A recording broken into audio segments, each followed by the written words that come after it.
to the Daily Bite. I'm your host, Pastor Steve Andrews. Let's read 1 Kings chapter 17. Now Elijah the Tishbite of Tishbe in Gilead said to Ahab, As Yahweh the God of Israel lives, before whom I stand, there shall be neither dew nor rain these years except by my word. And the word of Yahweh came to him, Depart from here and turn eastward and hide yourself by the brook Cherith, which is east of the Jordan. And you shall drink from the brook, and I have commanded the ravens to feed you there. So he went and did according to the word of Yahweh. He went and lived by the brook Cherith, that is east of the Jordan. And the ravens brought him bread and meat in the morning, and bread and meat in the evening, and he drank from the brook. And after a while the brook dried up, because there was no rain in the land. Then the word of Yahweh came to him, Arise, go to Zarephath, which belongs to Sidon, and dwell there. Behold, I have commanded a widow there to feed you. So he arose and went to Zarephath.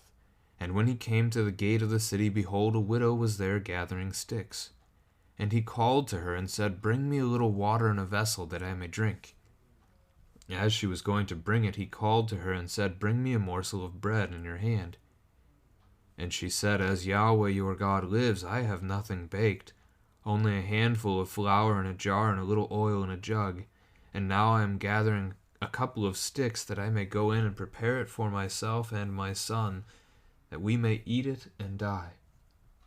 And Elijah said to her, Do not fear. Go and do as you have said, but first make me a little cake of it and bring it to me, and afterward make something for yourself and your son.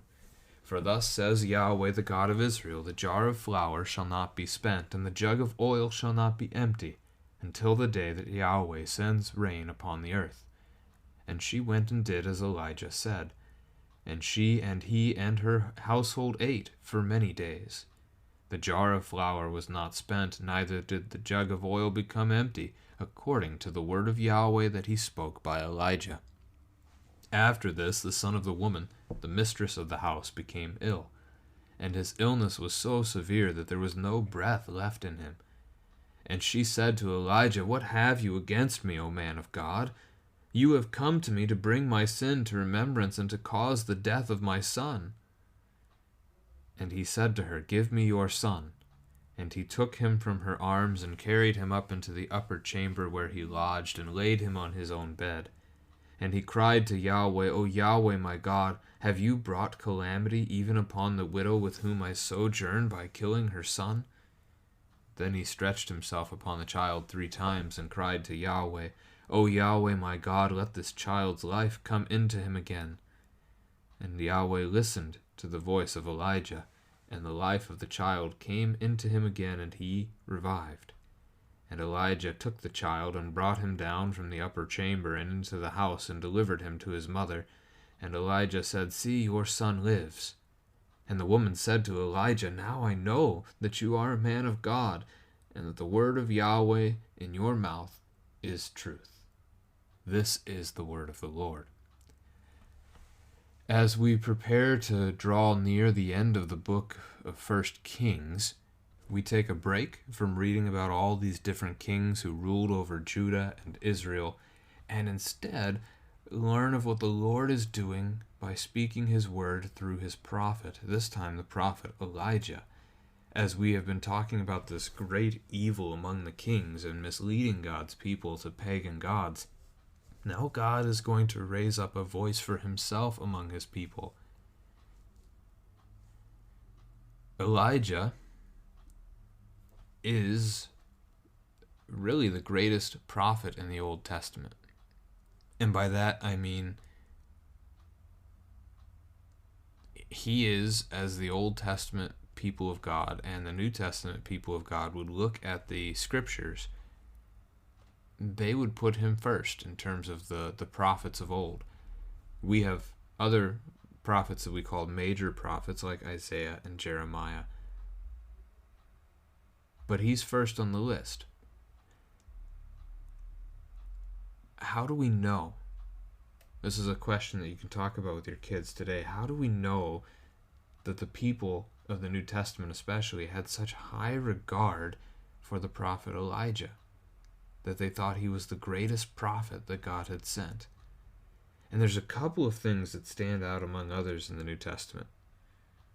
First, we could actually go to the Old Testament and the fact that Elijah never dies. Right? See if your children remember what happened to the prophet Elijah instead of death. He's taken up into heaven by a fiery, well, not by the fiery chariot, but by a whirlwind.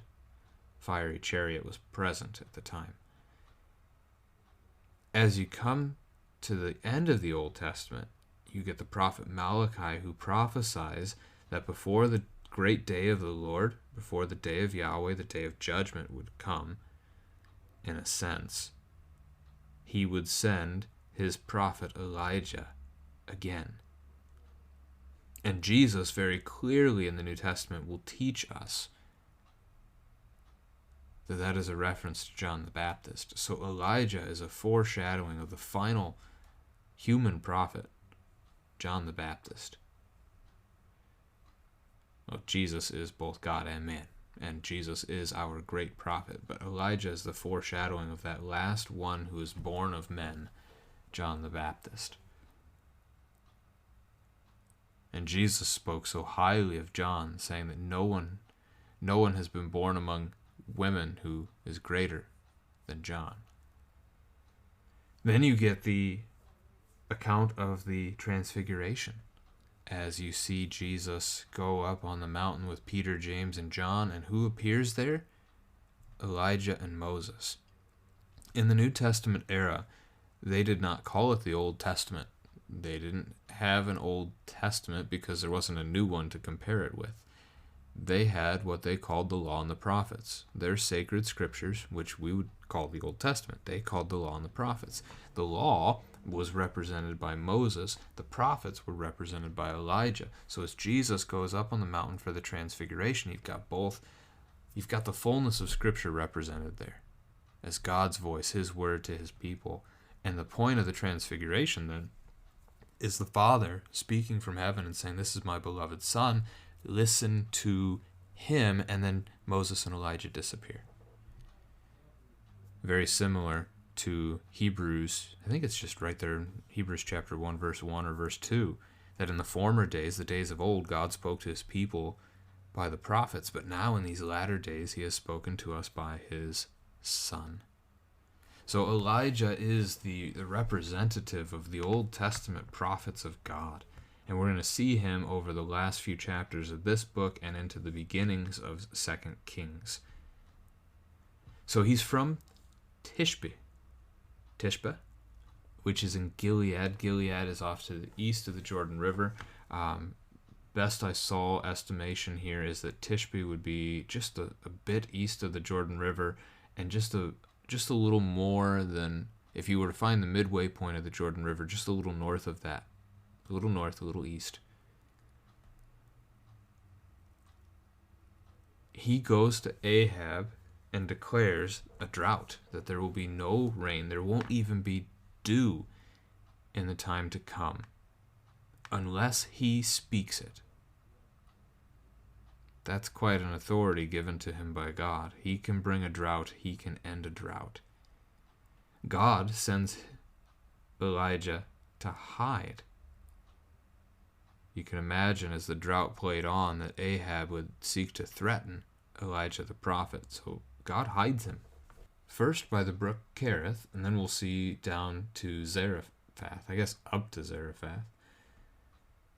But as he's hiding at the brook of Kerith, he gets to drink water from the brook. But God is going to feed him by the ravens. God is going to use the birds of his creation to bring him bread and meat twice a day to eat. So God sustains his prophet using the means of his creation. Verse 9, he sends him to Zarephath after the brook has dried up, that he will be cared for there. Zarephath is in Sidon. See if your kids can make the connection to yesterday's chapter. Who else do we know that is connected to Sidon? The new queen of Israel, Jezebel, is the daughter of the king of Sidon. So this is a contrast. As evil came from Sidon to Israel, God is going to send his prophet, his word from Israel to Sidon. So, an opposite directions here. Elijah finds the widow, as God instructs him that the widow will feed him there. He finds a widow who's gathering sticks so that she can make heat, make a fire to cook. He asks her for water and for bread to care for him, to nourish him. And she speaks to him as Yahweh your God lives. So note here that she does not believe in Yahweh herself at this point. It's not her God. She would be a worshiper of the gods of the Sidonians, probably the same Baal that we were just talking about in yesterday's chapter with Ahab and Jezebel. And she acknowledges that she only has a little bit of food left, just a little flour, a little oil, and this drought is already going on. She is preparing one final meal. This is the last little meal for her and her son, and then they're going to die. That's her plan. It's not a very good plan, but that's her plan. And Elijah speaks to her and instructs her to first care for him. First make me a little cake, bring it to me, and afterward make something for yourself. This is a thing of trust, which is what faith means. To have faith is to trust. So he's asking her to trust that by caring for him, God will care for her. And that's what he says. For thus says Yahweh, the jar of flour shall not be spent, the jug of oil shall not be empty, until the day Yahweh sends rain upon the earth. As long as this drought endures, your household will be cared for by God directly. He will provide. You will not be short of bread. You will not be short of oil to make food. You will be fine. Can you trust this? And she does. She didn't have much to lose there at that point, right? I mean, just miss out on your last meal. She trusts, she does, and her household eats for many days. Now we learn after this, verse 17, her son becomes ill. There's no breath left in him, so her son has died. And note verse 18. How quickly does she turn? She and her son were going to die before Elijah came. They were as good as dead. They were eating their final meal and then they were dying. And now she blames Elijah and God for the death of her son. Even though it is by Elijah's hand, it is by God's hand that her son has lived even longer than she anticipated that he would have. You have come to me to bring my sin to remembrance. She is suggesting that it is on account of her own sins that her child is dying. Elijah, on his part, indicates that he believes that this is God's doing, that God has struck her son dead, and Elijah is not sure why. There is some truth to that statement from Elijah. There is nothing in this creation that happens apart from God's knowledge, but also, you could say, permission, that God either does something or God allows something to happen. There is nothing here that has not come from him in some way, shape, or form. So the Lord has at the least allowed this to happen. We could look at this like another account of resurrection, though. What happens with Jesus and Lazarus in the New Testament? See if your kids remember that story, that account. Lazarus wasn't dead when Jesus learned that he was very sick, and Jesus delays for 2 days before actually making the trip to see Lazarus. And when he gets there, Lazarus is dead. And Jesus tells people that it's for their sake, that they may know that God is truly God, that this thing has happened. That could be in play here. That as Jesus raised Lazarus from the dead, that miracle proved to some his authority over life and death. that this miracle here, that the Lord has killed her son in order that her son might be raised to life, and that the faith of Yahweh, the faith in Yahweh, might spread into Sidon. And so that's what we see here. Again, we're in Zarephath of Sidon, which is on the Mediterranean Sea. If you look at a map, if you see the Sea of Kinnereth, it's just a little north of the Sea of Kinnereth, but west as well, on the Mediterranean Sea, where we are right now. So Elijah prays to God, and the Lord hears, and the Lord heals. The Lord raises this boy from the dead.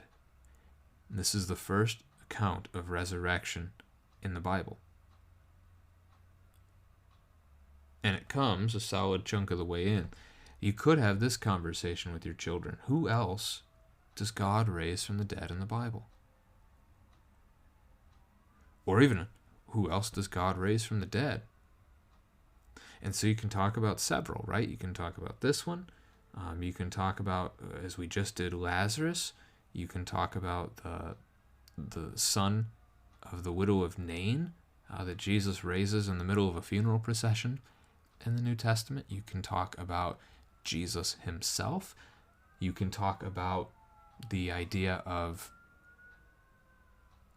the end times, when Christ returns and raises the dead, including us. You could talk about just after Jesus' resurrection, how many of the tombs in Jerusalem were opened and the dead were raised, and they started walking around the city of Jerusalem again. So there are plenty of examples that you and your family can dig into together to talk about God raising the dead. And that's a good conversation to have. It's our hope as the Christian church. And as Elijah returns to this woman, her now alive son, she once again does a complete 180, and she says, now I know that you are a man of God. Not because, he made her food last much longer miraculously, but the word of Yahweh in your mouth is truth. So this miracle appears to bring this woman to the faith, to trust in Yahweh. And so she stands in contrast again to not just Elijah that is in contrast to Jezebel. This Sidonian woman from Zarephath, she also now stands in contrast to Jezebel, the two women from Sidon that we know of right now at this point in history. One trusts in God, one does not.